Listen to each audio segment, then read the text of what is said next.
श्री शिवाय नमस्तुभयम दोस्तों, जैसा कि आप सभी लोग जानते हैं कि 22 फरवरी 2026 यानी रविवार को पड़ रही है फाल्गुन महीने की शुक्ल पक्ष पंचमी तिथि, जो बहुत ही खास है। और दोस्तों ये वो तिथि है जो कि फाल्गुन महीने में रविवार को पड़ रही है। दोस्तों इसी दिन किया जाने वाला पंडित जी द्वारा बताया गया एक लाल फूल और एक सफेद फूल वाले उपाय आप लोगों को जरूर करना चाहिए, क्योंकि दोस्तों ये एक ऐसा उपाय है जो कि हर दिन नहीं किया जाता। फाल्गुन महीने में जो रविवार की पंचमी तिथि आती है उसी दिन किया जाता है। अगर आप लोगों ने इस उपाय को नहीं किया है या किसी कारणवश नहीं कर पाए हो तो इस फाल्गुन रविवार पंचमी तिथि के दिन इस उपाय से मत चूकना दोस्तों। देखिए ये दिन इतना खास होता है, इतना महत्वपूर्ण होता है। देखा गया है कभी कभी बड़े बड़े पूजा पाठ अनुष्ठान से जो मनोकामना पूर्ण नहीं होती है, वो फाल्गुन रविवार के दिन एक छोटे से करने से ही आपकी मनोकामना पूर्ण हो जाती है। और बहुत सारे लोगों ने इस उपाय को किया भी है और उनको इस उपाय को करने का फल भी जरूर मिला है। अगर आप लोग भी इस उपाय को इस रविवार के दिन करना चाहते हैं तो आप इस उपाय को पहले अच्छे से समझ लेना, सुन लेना, उसके बाद करना। आपको इस उपाय का फल जरूर मिलेगा, आपकी सभी मनोकामनाएं पूरी हो जाएंगी। दोस्तों हम आपको यहाँ पर बता दें कि ये जो एक लाल फूल और एक सफेद फूल वाले उपाय है, ये उपाय पंडित जी ने अपनी अभी की सीहोर की कथा में ही बताया है। उपाय को करने से आपके घर में चाहे किसी भी प्रकार की दुहक और समस्या क्यों ना चल रही हो, आपको उसका कारण भी नहीं पता है कि भाई ये समस्या किस कारण से चल रही है।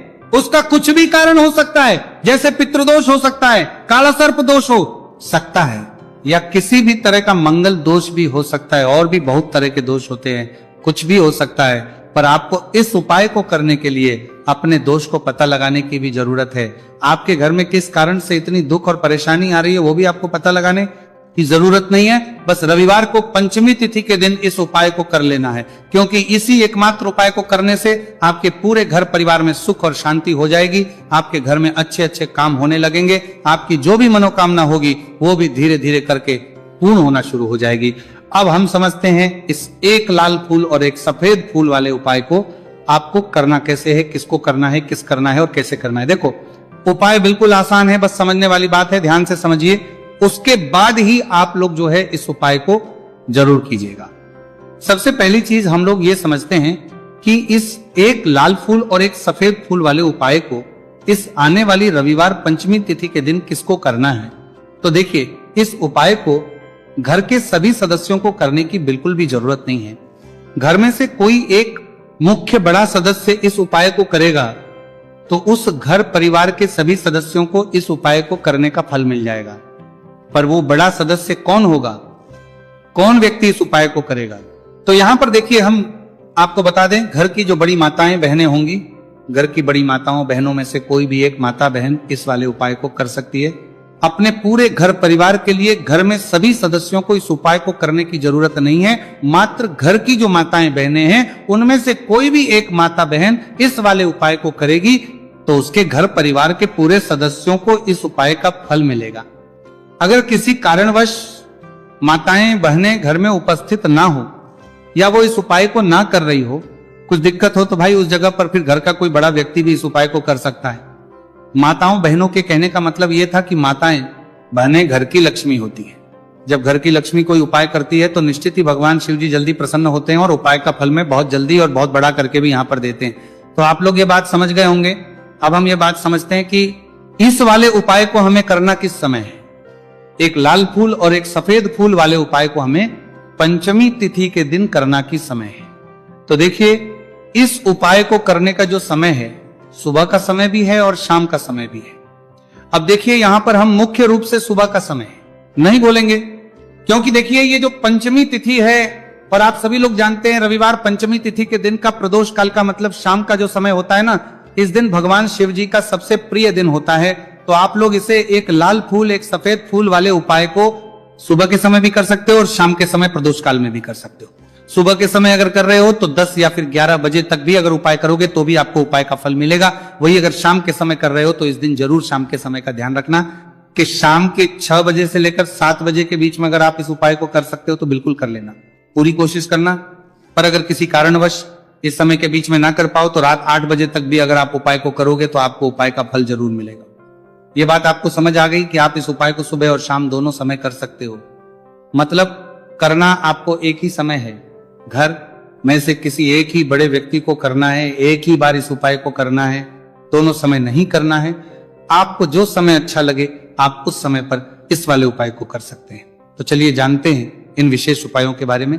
लेकिन उससे पहले जो भी मेरे भाई मेरी प्यारी बहनें आज चैनल पर पहली बार आए हैं या मेरी आवाज आज पहली बार सुन रहे हैं, अगर आप भी महादेव के सच्चे भक्त हैं तो वीडियो को लाइक और चैनल को सब्सक्राइब जरूर कर लें और कमेंट बॉक्स में लिखें हर हर महादेव देखो। अब सबसे पहली बात आती है कि इस उपाय को हमें करना किस लिए है। जैसा कि हमने अभी आपसे बोला कि इस उपाय को करने के बाद आपके जीवन में बहुत सारी खुशियां आएंगी, आपकी मनोकामनाएं पूर्ण होंगी, आपकी धन की समस्या दूर होगी, आपकी पैसों की समस्या दूर होगी।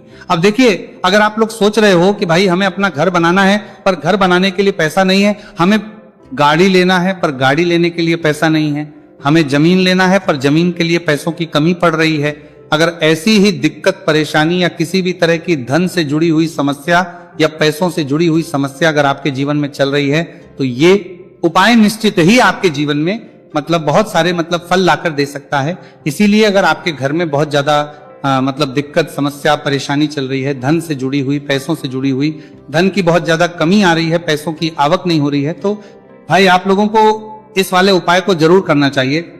घर में से किसी एक भी बाबे व्यक्ति को अब इस उपाय में करना क्या है वो सबसे पहले हम लोग जान लेते हैं। उपाय की सामग्री हम लोग सबसे पहले जानते हैं कि इस उपाय में किस किस चीज की आवश्यकता पड़ेगी। तो देखिए, उपाय का नाम तो एक लाल फूल और एक सफेद फूल वाला उपाय है, पर इस उपाय में कुल मिलाकर 4 सामग्री हमें लगने वाली, जो कि पंडित जी ने खुद सीहोर वाली कथा में बताया है। और जो हम आपको उपाय बताते हैं वो पंडित जी द्वारा बताए गए होते हैं, अलग से हम कुछ भी नहीं बताते हैं। तो यहाँ पर हम लोग समझते हैं कि इस उपाय की सामग्री क्या है। तो देखो, उपाय की जो सामग्री है वो 4 सामग्री है, जिसमें से सबसे पहली सामग्री है एक बेलपत्र। देखो, बेलपत्र क्या होती है? बेलपत्र जो शिव की शिवलिंग पर चढ़ती है। दूसरी चीज है एक शमी पत्र, शमी पर शिवलिंग पर ही चढ़ता है। तीसरी चीज है दोस्तों एक लाल फूल, उपाय का नाम है, तो एक यहाँ पर आपको लाल फूल लेना है।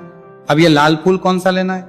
देखो, शिवलिंग के ऊपर जो लाल फूल चढ़ता हो उनमें से कोई भी एक लाल फूल पसंद कर लेना और वो कहीं से तोड़कर या कहीं से खरीद कर लेकर आना और उस लाल फूल को उपाय में प्रयोग कर लेना। उसके बाद में एक सफेद फूल का विशेष रूप से ध्यान रखना। जो सफेद फूल शिवलिंग पर चढ़ता हो सिर्फ वही सफेद फूल लेकर आना, इसके अलावा कुछ मत लेकर आना, लेकिन केतकी का मत लेना। तो एक एक मात्रा में ही आपको ये चारों सामग्री चाहिए, एक बेलपत्र, एक शमी पत्र, एक लाल फूल और एक सफेद फूल। ये चारों सामग्री आप लोग तैयार करके रख लें।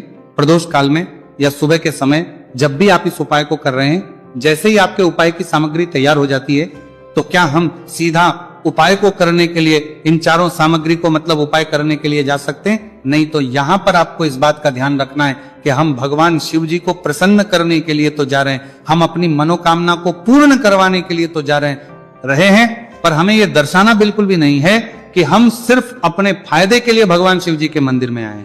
इसलिए हम इस उपाय को करने के साथ साथ में भगवान शिव जी की पूजन अर्चना के लिए कुछ सामग्री भी जरूर लेकर जाएंगे। जैसे कि सुबह समय अगर आप उपाय को कर रहे हो, इस एक लाल फूल और एक सफेद फूल वाले उपाय को, तो भाई सुबह के समय आपको 1 लोटा जल लेकर जाना है। जो लोग प्रतिदिन शिव जी के मंदिर जाते हैं, पूजन अर्चना करते हैं, जल चढ़ाते हैं, फूल बेल पत्र सब कुछ चढ़ाते हैं, भाई वो अपनी पूजन अर्चना वैसी की वैसी करना। बाकी जो सिर्फ उपाय को करने के लिए जा रहा है, जो कुछ भी लेकर नहीं जा रहा है, उसे कम से कम 1 लोटा जल अपने घर से भरकर लेकर जाना, अगर आप उपाय को कर रहे हो, है ना। क्योंकि इस वाले उपाय को आप भगवान शिव जी की पूजन अर्चना करने के बाद ही करना। वहीं अगर बात करें शाम के समय की, अगर कोई व्यक्ति शाम के समय प्रदोष काल में इसी नहीं करना वाले उपाय को कर रहा है, तो भाई आपको मात्र 1 घी का दीपक तैयार करना है। ये बात हम हमेशा बोलते हैं, शाम के समय प्रदोष काल में कोई कर रहे हो ना, तो दीपक का विशेष महत्व होता है। रविवार पंचमी तिथि दिन का प्रदोष काल में जो भी व्यक्ति दीपक जलाता है ना भगवान शिव जी के मंदिर में, भाई उसके जीवन से सारी दुख और परेशानियां भी दूर होती हैं। तो भाई इस दिन दीपक का विशेष रूप से ध्यान रखना आप लोग। अगर आप इस उपाय को शाम के समय प्रदोष काल में कर रहे हो, है ना, ये जो दीपक आप लोगे ये आटे का लोगे, जो आटा आप गूंद दोगे उसके अंदर कुछ भी मत डालना, मात्र साधा आटा लगाकर उसे तैयार कर लेना और एक मीडियम साइज का दीपक तैयार कर लेना। दीपक ना ज्यादा छोटा हो ना ज्यादा बड़ा हो, है ना। उसके बाद में दीपक आपका तैयार हो जाए तो इसके अंदर जो बत्ती रखोगे वो गोल बत्ती रखोगे। देखो, गोल बत्ती भी 2 तरह की होगी, एक बाजार की और एक घर वाली। तो कोशिश करना अपने घर में जो रुई रखी हुई उस रुई से आप लोग एक गोल बत्ती अपने ही हाथों से बनाओ, उपाय का फल अच्छा मिलता है। भगवान शिव जी जल्दी प्रसन्न होते हैं जब हम किसी भी उपाय को अपने हाथों से परिश्रम करके तैयार करते हैं। तो आपको उस दीपक के अंदर एक गोल बत्ती रख देनी है। इसके अंदर जो चीज आप लोग डालोगे वो डालोगे शुद्ध देसी गाय का घी। इस बात का विशेष रूप से ध्यान रखना, शुद्ध देसी गाय का घी ही डालना है, तेल वगैरह नहीं। आज के दिन तो मत डालना, रविवार पंचमी तिथि के दिन, क्योंकि भगवान शिव जी का सबसे प्रिय दिन और प्रिय समय पर हम लोग इस वाले उपाय को कर रहे हैं। तो थोड़ा सा शुद्ध गाय का घी इतना डालना कि वो दीपक कुछ समय तक चल सके। ना बाजार वाला मिलावटी घी डालना, ना भैंस का घी डालना, शुद्ध देसी गाय का घी। आपको ढूंढने में थोड़ी मतलब मेहनत लगेगी और महंगा भी मिलेगा, पर गाय के घी से भगवान शिव जी प्रसन्न होते हैं और उसी शुद्ध देसी गाय के घी से घर में बरकत लगेगी भी बनी रहती है और हमारे घर में सुख शांति भी बनी रहती है। इसलिए इस शुद्ध देसी गाय का घी अपने घर में हमेशा रखा करो। वो भगवान शिव जी के कार्यों में भी उपयोग में आता है और उपायों में भी हम लोग प्रयोग कर सकते हैं। तो यहां पर आपकी सारी तैयारियां हो चुकी है। उपाय को करते समय शुद्धता का विशेष रूप से ध्यान रखिएगा। सुबह कर रहे हो तो भाई सुबह तो आपको स्नान करना ही करना है। बाकी शाम को कर रहे हो तो शाम को मात्र हाथ मुंह धोकर भी आप लोग इस वाले उपाय को कर सकते हो, कोई दिक्कत वाली बात नहीं है भाई।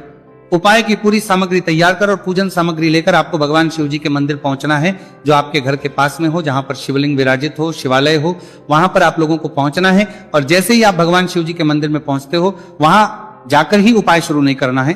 पहले आपको भगवान शिव जी की पूजन अर्चना करना है। पूजन अर्चना कैसे करोगे? सुबह के समय गए हो तो एक लोटा जल वगैरह जो भी पूजन सामग्री लेकर गए हो, उससे पहले पूजन सामग्री आप लोग मतलब पूजन भगवान शिव जी की कर लो। जो व्यक्ति सिर्फ एक लोटा जल लेकर गए हैं, वो शिव जी के शिवलिंग पर मात्र एक लोटा जल एक धारा से धीरे धीरे करके चढ़ा लो। अपनी पूजन अर्चना आप लोग जो है पूरी कर लो पहले। उसी के बाद अगर आप शाम के समय कर रहे हो तो पहले जाकर बैठना है। भगवान शिव जी के शिवलिंग के पास में आप जो दीपक तैयार करके लेकर आए हो, उस दीपक को पहले जलाना है। ये जो दीपक आप लोग जलाओगे ना, ये किसी और की माचिस से मत जला, अपनी ही माचिस अपने ही घर से लेकर आना और इस दीपक को अपने ही माचिस से जलाना। अगर आपने मंदिर की माचिस या किसी और की माचिस ले ली इस उपाय को करने में, इस उपाय का फल उस व्यक्ति को भी बहुत मिल जाएगा। इस बात का ध्यान रखना, अपने घर से अपनी ही माचिस लेकर जाना और इस दीपक को जलाना। दीपक को जलाने के बाद भगवान शिव जी की शिवलिंग के पास में रख देना। शिवलिंग के इतना पास में मत रखना कि शिव जी को आंच लगे, थोड़ी सी दूरी बनाकर ही जो है इस दीपक को शिवलिंग के पास में आप लोग रख दीजिएगा।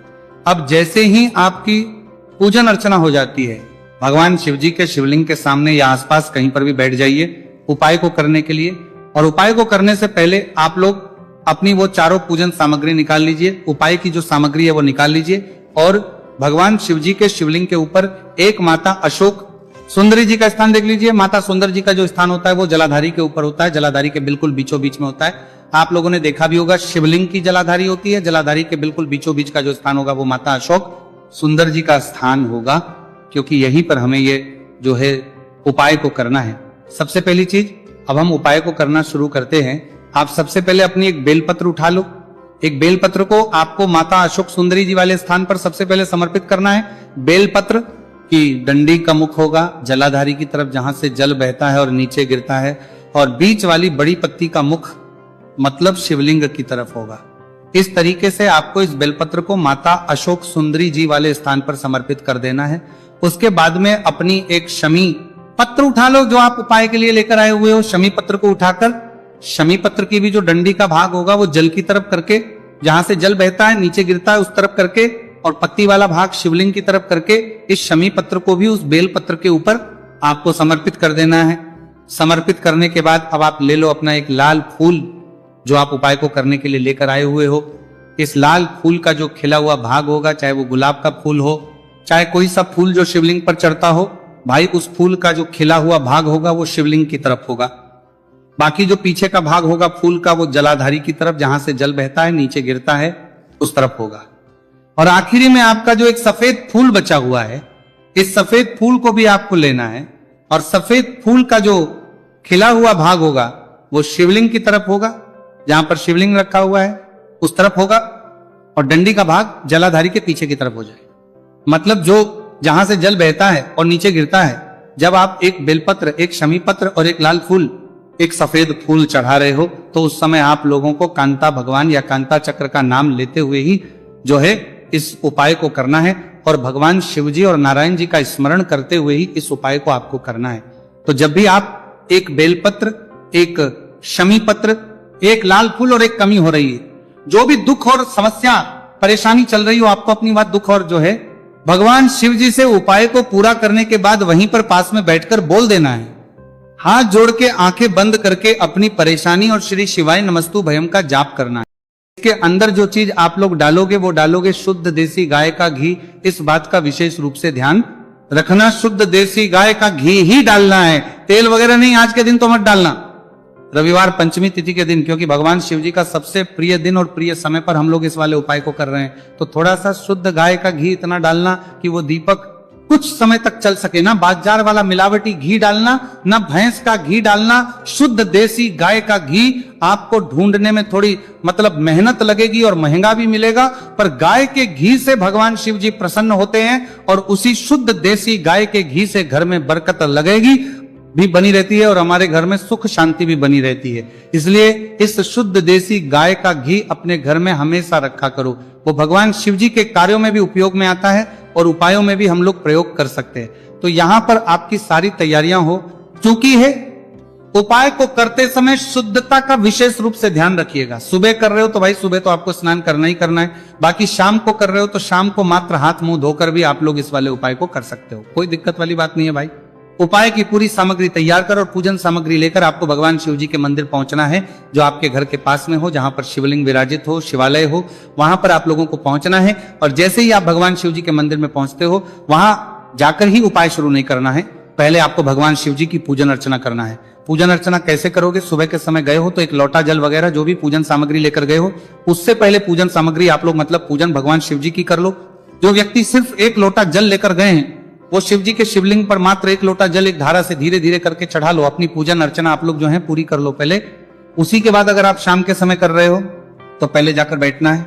भगवान शिव जी के शिवलिंग के पास में आप जो दीपक तैयार करके लेकर आए हो, उस दीपक को पहले जलाना है। ये जो दीपक आप लोग जलाओगे ना, ये किसी और की माचिस से मत जला, अपनी ही माचिस अपने ही घर से लेकर आना और इस दीपक को अपने ही माचिस से जलाना। अगर आपने मंदिर की माचिस या किसी और की माचिस ले ली इस उपाय को करने में, इस उपाय का फल उस व्यक्ति को भी बहुत मिल जाएगा। इस बात का ध्यान रखना, अपने घर से अपनी ही माचिस लेकर जाना और इस दीपक को जलाना। दीपक को जलाने के बाद भगवान शिव जी की शिवलिंग के पास में रख देना। शिवलिंग के